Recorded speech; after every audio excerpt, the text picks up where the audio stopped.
벤자민 프랭클린은 학교에 단 2년밖에 다니지 못했습니다. 10살이 되기도 전에 아버지의 양초 공장에서 일을 시작해야 했죠. 가난한 집안의 15번째 자녀로 태어난 그에게는 교육받을 기회조차 주어지지 않았습니다. 하지만 그는 훗날 미국 건국의 아버지가 되었고 과학자이자 발명가, 작가이자 외교관, 사업가이자 철학자로 역사에 이름을 남겼습니다. 어떻게 이것이 가능했을까요? 그의 자서전에는 이런 문구가 나옵니다. 투자 중 최고의 투자는 자기 자신에 대한 투자다. 프랭클린은 학교 교육을 받지 못한 대신 평생을 자기 자신에게 투자했습니다. 책을 읽고 글을 쓰고 실험하고 배우고 또 배웠습니다. 그는 82세로 생을 마감할 때까지 단 하루도 배움을 멈추지 않았습니다. 많은 사람들이 학교를 졸업하면 배움도 끝난다고 생각합니다. 직장을 다니며 돈을 벌고 가정을 꾸리면 더 이상 자신에게 투자할 시간이 없다고 여깁니다. 하지만 프랭클린은 말합니다. 자기 자신에 대한 투자를 멈추는 순간 성장도 멈춘다고 말이죠. 오늘은 벤자민 프랭클린이 평생 실천한 자기 투자의 원칙들을 이야기하려 합니다. 학교 교육이 전부가 아니라는 것, 나이가 들어도 배움은 계속되어야 한다는 것, 그리고 자신에게 투자하는 것이 왜 가장 수익률 높은 투자인지를 말입니다. 프랭클린의 아버지는 17명의 자녀를 둔 가난한 양초 제조업자였습니다. 교육비를 댈 여력이 없었죠. 프랭클린은 8살에 학교에 입학했지만 10살이 되자 중퇴해야 했습니다. 아버지의 일을 돕기 위해서였습니다. 대부분의 사람들은 여기서 포기했을 겁니다. 교육의 기회가 없으니 그저 평범한 노동자로 살아가는 것을 받아들였겠죠. 하지만 프랭클린은 달랐습니다. 학교에 갈 수 없다면 스스로 배우면 된다고 생각했습니다. 그는 돈을 모아 책을 사기 시작했습니다. 형이 운영하는 인쇄소에서 일할 때는 인쇄하는 책들을 몰래 읽었습니다. 밤을 새워가며 글을 읽고 또 읽었습니다. 그는 자서전에 이렇게 적었습니다. 나는 모든 여유 시간을 독서에 바쳤다. 일이 끝나면 밤새 책을 읽었고 일요일에는 아침부터 저녁까지 도서관에 있었다. 당시 필라델피아에는 공공도서관이 없었습니다. 부유한 사람들만이 개인 서재에서 책을 볼 수 있었죠. 프랭클린은 이것을 문제로 여겼고 1731년에 미국 최초의 대중도서관을 설립했습니다. 자신처럼 배움에 목마른 사람들이 자유롭게 책을 읽을 수 있도록 말이죠. 프랭클린은 단순히 책을 읽기만 한 것이 아니었습니다. 그는 읽은 내용을 실천했습니다. 수학책을 읽으면 직접 계산 문제를 풀었고 과학책을 읽으면 실험을 해봤습니다. 철학책을 읽으면 그 내용을 자신의 삶에 적용해 보았습니다. 지식을 머릿속에만 담아두지 않고 실제 삶에서 활용했습니다. 17살 때 프랭클린은 자신만의 글쓰기 능력을 키우기 위해 독특한 방법을 고안했습니다. 당시 영국에서 발행되던 잡지 더 스펙테이터의 글들을 읽고 그 글의 핵심만 메모했습니다. 며칠 후 메모를 보며 자신만의 방식으로 다시 글을 쓴 뒤 원문과 비교했습니다. 이렇게 반복하면서 글쓰기 실력을 향상시켰죠. 선생님도 없이 학교도 다니지 않으면서 말입니다. 20대 초반 프랭클린은 인쇄소를 운영하며 가난한 리처드의 영감이라는 영감을 발행했습니다. 이 책은 25년간 매년 발행되었고 당시 미국 식민지에서 성경 다음으로 많이 읽혔습니다. 정규 교육을 받지 못한 사람이 쓴 책이 미국 전역에서 베스트셀러가 된 것입니다. 프랭클린은 돈을 벌기 시작하자 더 많은 책을 샀습니다. 그는 텅 빈 자루는 똑바로 설 수 없다고 말했지만 동시에 지식에 투자한 돈은 최고의 이자를 낳는다고도 했습니다. 그는 수입의 상당 부분을 책과 실험 도구를 사는 데 썼습니다. 다른 사람들이 옷이나 장신구에 돈을 쓸 때 프랭클린은 자신의 지적 능력을 키우는 데 투자했습니다. 그의 서재에는 수천 권의 책이 있었습니다.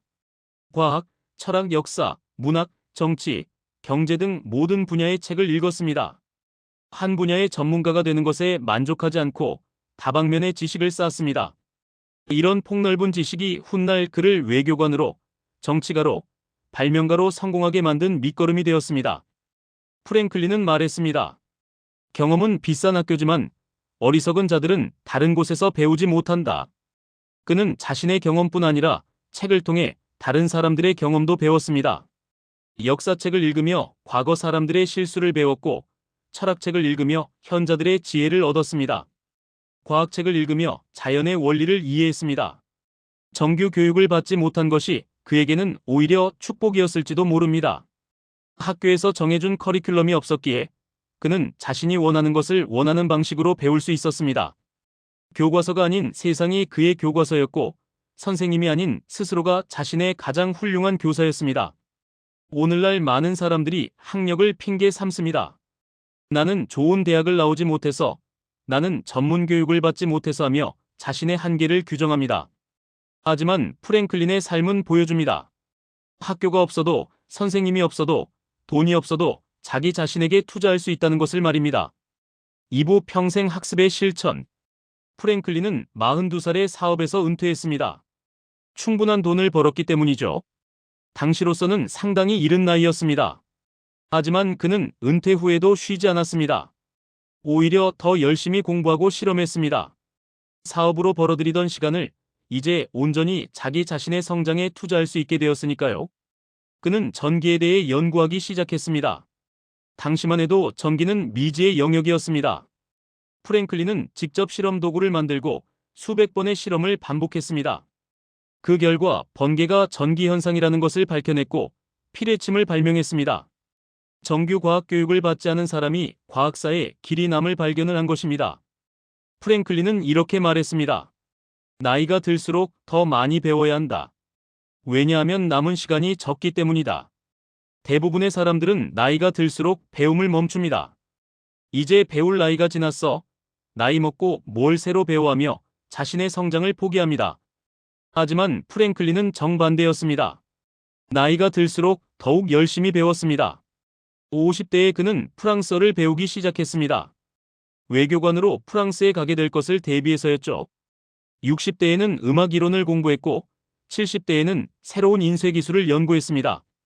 80대에도 여전히 책을 읽고 글을 썼습니다.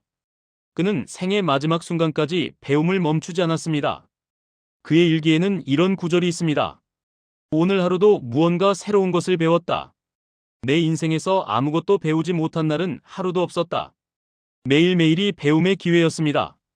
책에서, 사람에서, 자연에서, 경험에서 끊임없이 무언가를 배웠습니다.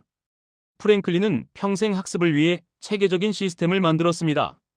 그는 1727년 21살의 나이에 준토라는 모임을 만들었습니다. 함께 책을 읽고 토론하는 모임이었죠. 매주 금요일 저녁 12명의 젊은이들이 모여 철학, 정치, 과학에 대해 이야기했습니다. 이 모임은 40년 동안 계속되었고 후에 미국 철학협회로 발전했습니다. 혼자 공부하는 것도 좋지만 함께 배우는 것이 더 효과적이라는 것을 프랭클린은 알았습니다. 다른 사람들과 지식을 나누고 서로의 생각을 교환하면서 더 깊이 있게 배울 수 있다는 것을 깨달았죠. 그래서 그는 평생 다양한 학습 모임을 조직하고 참여했습니다. 프랭클린은 또한 체계적으로 자신을 관리했습니다. 그는 13가지 덕목을 정하고 매일 저녁 자신이 그 덕목들을 얼마나 실천했는지 점검했습니다.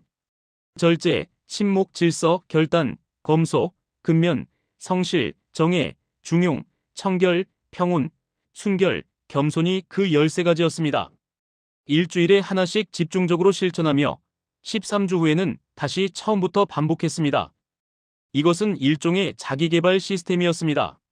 단순히 좋은 사람이 되겠다는 추상적인 목표가 아니라 구체적인 덕목을 정하고 매일 점검하는 실천적인 방법이었습니다. 프랭클린은 자신의 성장을 우연에 맡기지 않았습니다. 계획하고 실행하고 점검하고 개선하는 체계를 만들었습니다. 그는 또한 시간 관리에도 철저했습니다.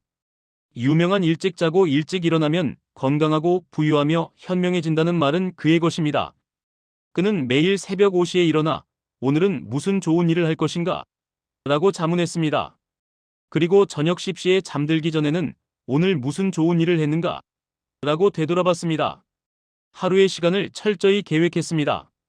오전에는 독서와 글쓰기, 오후에는 일과 실험, 저녁에는 사교와 음악 감상으로 나누었습니다. 매 순간이 의미 있게 사용되도록 했습니다.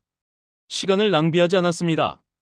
시간은 돈이다라는 그의 유명한 말은 단순한 격언이 아니라 실제 삶의 원칙이었습니다. 많은 사람들이 시간이 없다고 불평합니다. 배우고 싶지만 시간이 없고 책을 읽고 싶지만 시간이 없고 운동하고 싶지만 시간이 없다고 말합니다.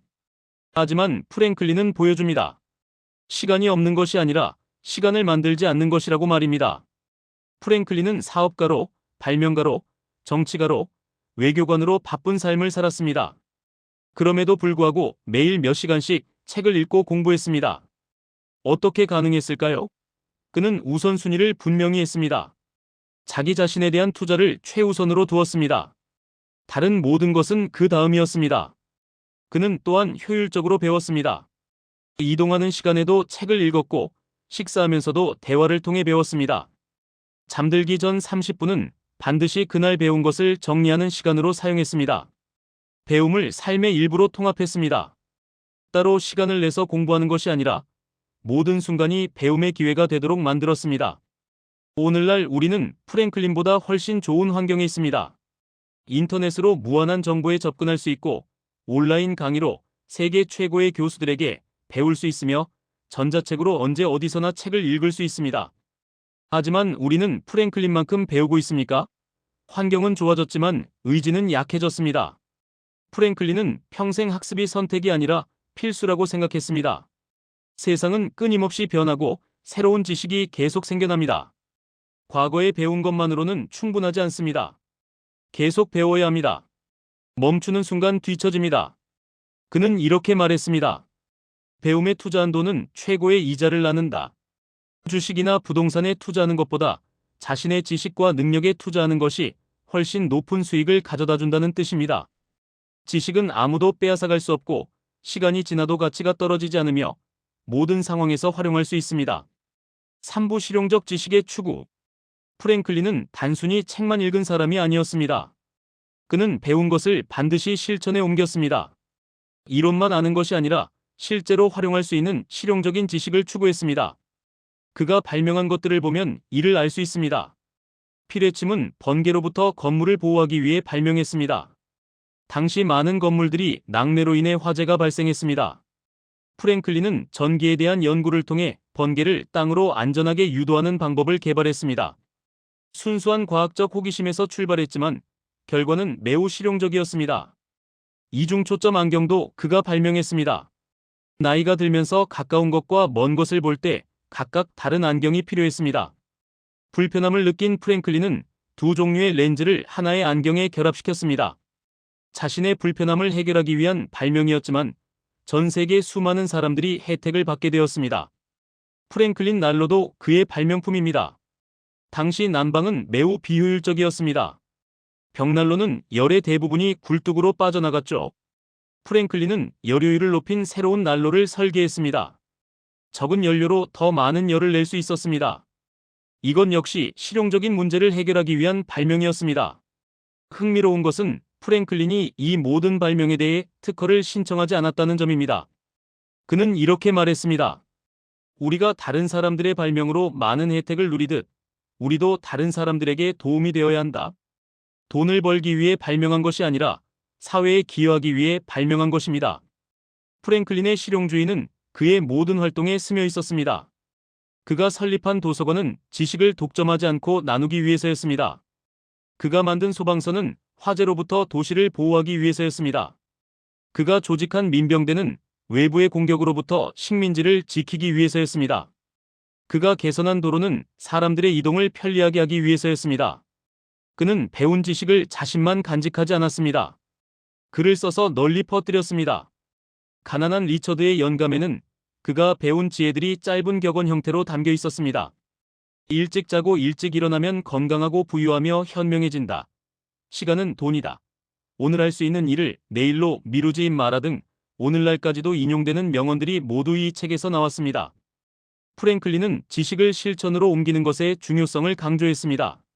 한 온스의 실천이 한 파운드의 이론보다 가치 있다고 말했습니다.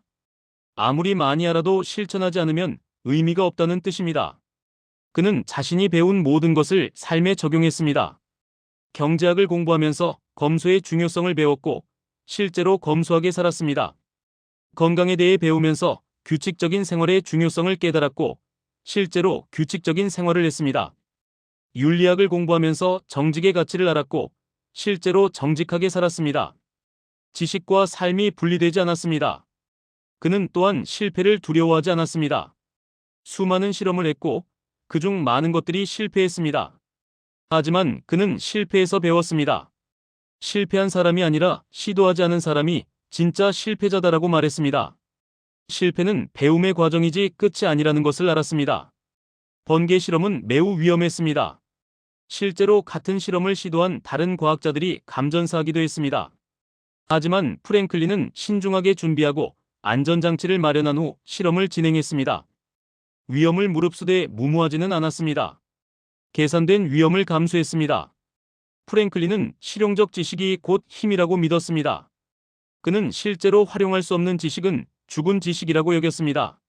책을 읽되 그것을 삶에 적용할 방법을 항상 고민했습니다. 이론을 배우되 그것을 실험으로 검증했습니다. 원리를 이해하되 그것을 발명으로 구현했습니다. 오늘날 많은 사람들이 지식을 소비만 합니다. 유튜브를 보고 책을 읽고 강의를 듣지만 실천하지 않습니다. 머리로만 이해하고 몸으로 행하지 않습니다. 프랭클린은 이런 태도를 경고했습니다. 실천 없는 지식은 무용지물이라고 말입니다. 그는 또한 다른 사람들을 가르치는 것을 즐겼습니다. 혼자만 아는 것에 만족하지 않고 배운 것을 나누었습니다. 준토 모임에서, 도서관에서, 대학에서, 그리고 글을 통해 끊임없이 가르쳤습니다. 가르치면서 자신도 더 깊이 배웠습니다. 설명하면서 이해가 명확해졌습니다. 펜실베이니아 대학교는 프랭클린이 설립한 학교입니다. 그는 실용적인 교육을 강조했습니다. 라틴어나 그리스어 같은 고전어보다 영어와 수학을 중시했습니다. 신학보다 과학과 상업을 가르쳐야 한다고 주장했습니다. 실제 삶에 필요한 지식을 가르치는 학교를 만들고 싶어 했습니다. 이것은 당시로서는 매우 혁신적인 생각이었습니다. 대학은 성직자나 변호사를 양성하는 곳이었고 실용적인 지식은 대학에서 가르칠 가치가 없다고 여겨졌습니다. 하지만 프랭클린은 달랐습니다. 보통 사람들이 실제로 쓸 수 있는 지식을 가르쳐야 한다고 생각했습니다. 그의 실용주의는 정치에서도 드러났습니다. 미국 독립선언서 작성에 참여했고 헌법 제정에도 기여했습니다. 프랑스와의 외교에서 핵심적인 역할을 했습니다. 이 모든 것이 가능했던 이유는 그가 끊임없이 배우고 실천했기 때문입니다. 역사, 정치, 외교, 경제에 대한 방대한 지식을 실제 상황에 적용했습니다. 사부 다양한 분야의 탐구. 프랭클린의 놀라운 점은 한 분야에 국한되지 않았다는 것입니다. 그는 과학자이면서 동시에 문학가였고 사업가이면서 동시에 정치가였으며 발명가이면서 동시에 철학자였습니다. 오늘날 말하는 르네상스맨의 전형이었습니다. 과학 분야에서 그는 전기에 대한 연구로 유명하지만 그것이 전부가 아니었습니다. 기상학에도 관심이 많아서 폭풍의 이동 경로를 연구했습니다.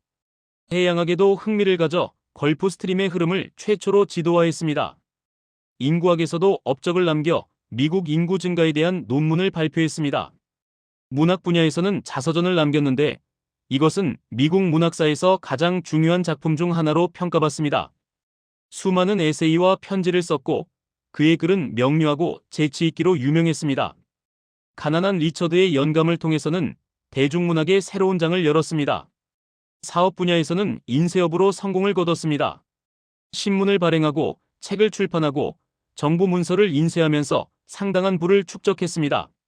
하지만 돈을 버는 것 자체가 목적은 아니었습니다. 경제적 자유를 얻어 자신이 하고 싶은 일을 할 수 있게 되는 것이 목표였습니다.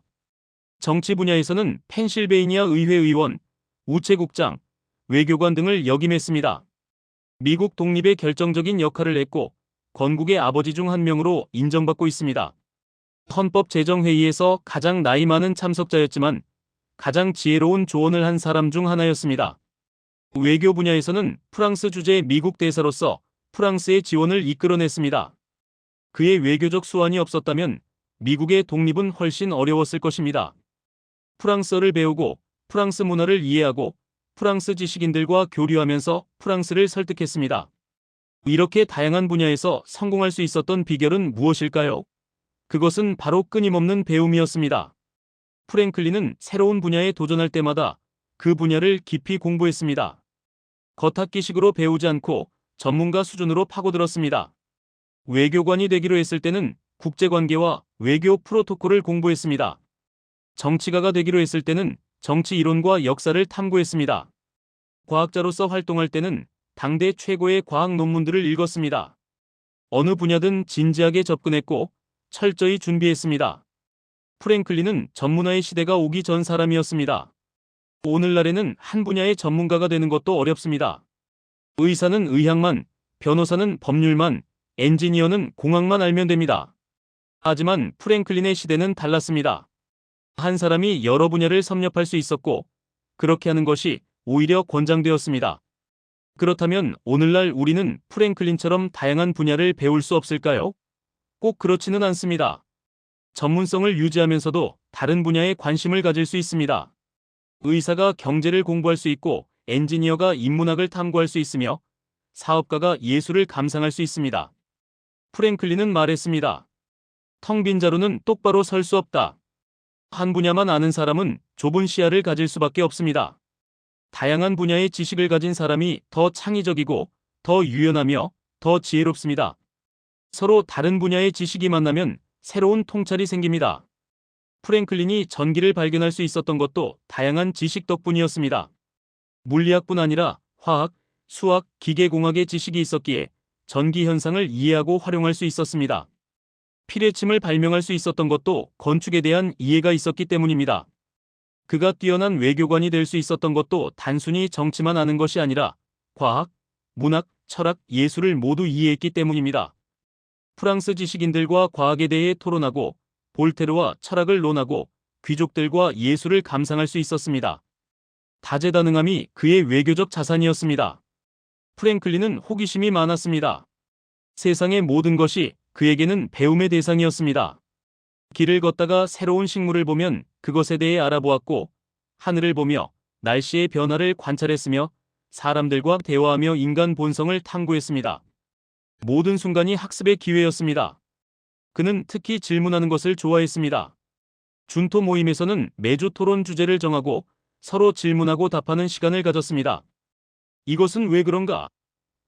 더 나은 방법은 없는가? 다른 관점에서 보면 어떨까? 그 같은 질문들을 끊임없이 던졌습니다. 질문은 배움의 시작입니다. 궁금해하지 않으면 배울 수 없습니다. 프랭클린은 항상 궁금해했고 항상 질문했으며 항상 답을 찾으려 노력했습니다. 그의 호기심은 82세까지 식지 않았습니다. 오늘날 많은 사람들이 자신의 전문 분야에만 갇혀 있습니다. 다른 분야는 나와 상관없다고 생각합니다. 하지만 세상은 연결되어 있습니다. 모든 것이 서로 영향을 주고받습니다. 좁은 시야로는 큰 그림을 볼 수 없습니다. 오보 자기 투자의 실질적 방법. 프랭클린의 삶에서 배울 수 있는 구체적인 자기 투자 방법들을 살펴보겠습니다. 그는 추상적인 조언만 한 것이 아니라 실천 가능한 구체적인 방법들을 제시했습니다. 첫째, 매일 독서하는 습관입니다. 프랭클린은 하루도 빠짐없이 책을 읽었습니다. 바쁜 날에도 최소 30분은 독서에 할애했습니다. 그는 책을 읽지 않는 사람은 책을 읽을 수 없는 사람과 다를 바 없다고 말했습니다. 독서는 선택이 아니라 필수였습니다. 독서할 때 그는 단순히 읽기만 하지 않았습니다. 중요한 부분에 밑줄을 긋고 여백에 메모를 했으며 핵심 내용을 따로 정리했습니다. 읽은 후에는 그 내용을 다른 사람에게 설명하거나 글로 정리했습니다. 능동적으로 읽었습니다. 둘째, 글쓰기를 통한 학습입니다. 프랭클린은 평생 글을 썼습니다. 에세이, 편지, 일기, 논문, 자서전 등 다양한 형태의 글을 남겼습니다. 글을 쓰면서 생각이 정리되고 이해가 깊어지며 지식이 체화된다는 것을 알았습니다. 그는 매일 일기를 썼습니다. 그날 한 일, 배운 것, 느낀 점, 개선할 점 등을 기록했습니다. 13가지 덕목 실천 여부도 일기에 체크했습니다. 일기를 쓰면서 자신을 돌아보고 반성하고 계획을 세웠습니다. 글쓰기가 자기관리의 도구였습니다. 셋째, 토론과 대화를 통한 학습입니다. 준토 모임은 그의 가장 중요한 학습 도구였습니다. 혼자 공부하는 것도 좋지만 다른 사람들과 토론하면서 더 깊이 이해할 수 있었습니다. 자신의 생각이 도전받고 다른 관점을 접하고 논리를 벼릴 수 있었습니다. 그는 토론할 때 특별한 규칙을 만들었습니다. 상대방의 의견을 직접적으로 반박하지 않고 제가 틀렸을 수도 있지만 같은 겸손한 표현을 사용했습니다. 이렇게 하면 방어적이지 않고 열린 마음으로 대화할 수 있다는 것을 발견했습니다. 넷째, 실험과 실천을 통한 학습입니다. 책으로만 배우지 않고 직접 해보았습니다. 과학 실험을 하고 발명을 하고 사업을 시작하고 공공 프로젝트를 추진했습니다. 행동으로 옮기면서 진짜 배움이 일어났습니다. 그는 실패를 두려워하지 않았습니다. 많은 실험이 실패했고 많은 사업이 손해를 봤으며 많은 계획이 무산되었습니다. 하지만 매번 그것에서 교훈을 얻었습니다. 실패는 성공의 어머니라는 말을 몸소 증명했습니다. 다섯째, 시간 관리와 일과 관리입니다. 프랭클린은 매일의 시간을 계획했습니다. 언제 일어나서 무엇을 하고, 언제 쉬고, 언제 잘 것인지를 정했습니다. 계획 없이 살지 않았습니다. 시간을 의식적으로 사용했습니다. 그는 매일 아침 오늘은 무슨 좋은 일을 할 것인가? 라고 자문하면서 하루를 시작했습니다. 목적의식을 가지고 하루를 시작한 것입니다. 그리고 저녁에는 오늘 무슨 좋은 일을 했는가? 라고 되돌아보면서 하루를 마무리했습니다. 반성과 평가를 통해 다음 날을 준비했습니다. 여섯째, 건강관리를 통한 생산성 향상입니다. 프랭클린은 건강의 중요성을 잘 알았습니다. 일찍 자고 일찍 일어나면 건강하고 부유하며 현명해진다는 그의 말은 단순한 격언이 아니었습니다. 실제로 그는 규칙적인 수면, 적당한 운동, 절제된 식사를 실천했습니다. 그는 매일 아침 공기 목욕을 했습니다. 창문을 열고 몸을 공기에 노출시키는 것이었는데 이것이 건강에 좋다고 믿었습니다. 또한 수영을 즐겼고 걷기를 좋아했습니다. 정신 건강을 위해 음악을 연주하고 친구들과 교제했습니다. 일곱째, 네트워크 구축을 통한 학습입니다. 프랭클린은 다양한 사람들과 교류했습니다. 과학자, 정치가, 사업가, 예술가, 철학자 등 각계각층의 사람들을 만나고 대화했습니다. 각 사람에게서 배울 것을 찾았습니다. 그는 편지를 자주 썼습니다. 유럽의 과학자들, 미국의 정치가들, 프랑스의 지식인들과 편지를 주고받으며 지식과 의견을 교환했습니다. 당시에는 인터넷이 없었지만 편지가 그 역할을 했습니다. 프랭클린은 세계적인 네트워크를 구축했습니다. 여덟째, 돈을 지식에 투자하는 것입니다. 프랭클린은 책을 사는데 아낌없이 돈을 썼습니다. 실험 도구를 구입하는데도 투자했습니다. 여행을 하며 견문을 넓히는데도 돈을 썼습니다. 자신의 성장을 위해서라면 돈을 아끼지 않았습니다. 하지만 동시에 그는 검소했습니다. 사치스러운 옷이나 장신구, 불필요한 물건에는 돈을 쓰지 않았습니다. 절약은 훌륭한 수입이다라는 그의 말처럼 쓸데없는 지출을 줄이고 의미 있는 곳에 투자했습니다. 아홉째, 목표 설정과 진도 체크입니다. 프랭클린은 13가지 덕목을 정하고 매일 체크했습니다. 구체적이고 측정 가능한 목표를 세웠고 그것을 달성했는지 확인했습니다. 막연하게 좋은 사람이 되어야지가 아니라 오늘 절제를 실천했는가? 를 물었습니다. 이런 방식은 자기 개발에 매우 효과적입니다. 추상적인 목표는 실천하기 어렵지만 구체적인 목표는 실천 가능합니다.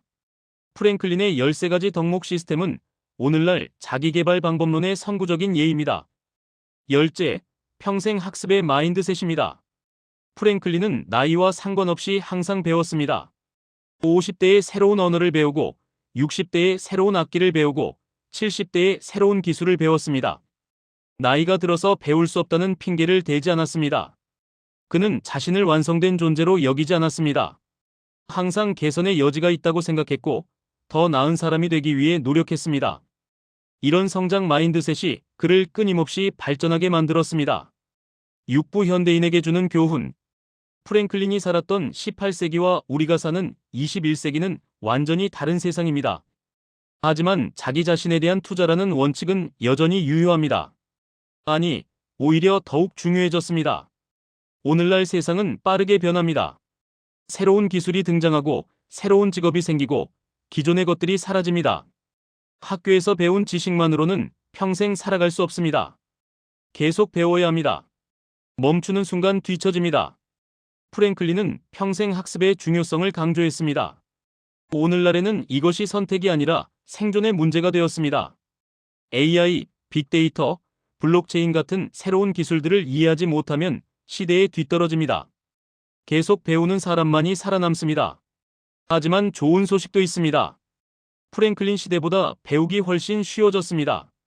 인터넷으로 무한한 정보에 접근할 수 있고 온라인 강의로 세계 최고의 교수들에게 배울 수 있으며 전자책으로 수천 권의 책을 손안에 담을 수 있습니다. 프랭클린이 꿈꾸던 세상이 현실이 되었습니다. 문제는 환경이 아니라 의지입니다. 배울 수 있는 환경은 완벽합니다. 하지만 우리는 프랭클린만큼 열심히 배우고 있습니까? 스마트폰으로 SNS를 보는 시간을 전자책 읽는 시간으로 바꾸면 어떻게 될까요? 유튜브로 예능을 보는 시간을 온라인 강의 듣는 시간으로 바꾸면 어떻게 될까요? 프랭클린은 시간은 돈이다라고 했습니다. 시간을 어떻게 쓰느냐가 인생을 결정합니다. 매일 1시간씩 자신에게 투자하면 1년에 365시간, 10년이면 3650시간입니다. 이 시간이면 새로운 언어를 배우고 새로운 기술을 익히고 새로운 분야의 전문가가 될 수 있습니다. 하지만 많은 사람들이 시간을 낭비합니다. 바빠서 시간이 없다고 말하지만 실제로는 의미 없는 일에 시간을 쓰고 있습니다. 프랭클린은 사업가이자 과학자이자 정치가이자 외교관이었습니다. 그보다 바쁜 사람이 또 있을까요? 하지만 그는 매일 시간을 내서 책을 읽고 공부했습니다. 자기 자신에 대한 투자는 가장 확실한 투자입니다. 주식은 떨어질 수 있고 부동산은 폭락할 수 있으며 사업은 망할 수 있습니다. 하지만 자신의 지식과 능력은 아무도 빼앗아갈 수 없습니다. 어떤 상황에서도 활용할 수 있습니다. 프랭클린은 가난한 집에서 태어나 학교도 제대로 다니지 못했지만 자기 자신에게 투자함으로써 성공했습니다. 오늘날 우리는 프랭클린보다 훨씬 좋은 환경에 있습니다. 교육의 기회가 많고 정보가 풍부하며 자원이 충분합니다. 필요한 것은 프랭클린과 같은 의지입니다. 나이는 핑계가 될 수 없습니다. 프랭클린은 50대에 새로운 언어를 배웠습니다. 학력도 핑계가 될 수 없습니다. 프랭클린은 초등학교 중퇴자였습니다. 돈도 핑계가 될 수 없습니다. 프랭클린은 가난한 집안 출신이었습니다. 시간도 핑계가 될 수 없습니다. 프랭클린은 매우 바빴지만 항상 시간을 냈습니다. 결국 중요한 것은 선택입니다. 자기 자신에게 투자하기로 선택하느냐 아니면 현재에 안주하느냐의 문제입니다. 프랭클린은 매일 자신에게 투자하기로 선택했습니다. 그리고 그 선택이 그를 역사에 남는 인물로 만들었습니다. 우리도 오늘부터 시작할 수 있습니다. 매일 30분씩 책을 읽고 새로운 것을 배우고 자신을 개선하기 위해 노력할 수 있습니다. 작은 시작이지만 시간이 지나면 큰 변화를 만들어냅니다. 벤자민 프랭클린은 말했습니다. 투자 중 최고의 투자는 자기 자신에 대한 투자다. 그는 이 말을 단순히 한 것이 아니라 평생을 통해 증명했습니다. 학교 교육 2년이 전부였던 소년이 미국 건국의 아버지가 되고 과학자가 되고 발명가가 되고 작가가 되고 외교관이 될 수 있었던 이유는 단 하나였습니다. 그가 멈추지 않고 자신에게 투자했기 때문입니다. 오늘 이 이야기를 듣고 무엇을 느꼈습니까? 혹시 나는 이미 늦었어. 나는 재능이 없어. 나는 환경이 안 돼 하고 생각하지는 않습니까? 프랭클린이 그런 핑계를 댔다면 오늘 우리는 그의 이름조차 모를 것입니다. 지금 이 순간부터 시작하십시오. 책 한 권을 펴고 온라인 강의 하나를 신청하고 배우고 싶었던 것을 배우기 시작하십시오. 프랭클린처럼 매일 조금씩 하지만 멈추지 않고 자신에게 투자하십시오. 1년 후, 5년 후, 10년 후에 당신은 오늘의 선택에 감사할 것입니다. 자기 자신에 대한 투자는 절대 손해를 보지 않습니다. 가장 확실하고 가장 수익률이 높으며 가장 의미 있는 투자입니다. 프랭클린이 300년 전에 우리에게 남긴 이 지혜를 기억하십시오. 오늘의 이야기는 여기까지입니다. 끝까지 시청해주신 여러분, 진심으로 감사합니다. 앞으로도 당신의 삶에 빛이 되는 소중한 한마디를 전해드리겠습니다. 구독과 좋아요로 마음을 나눠주세요.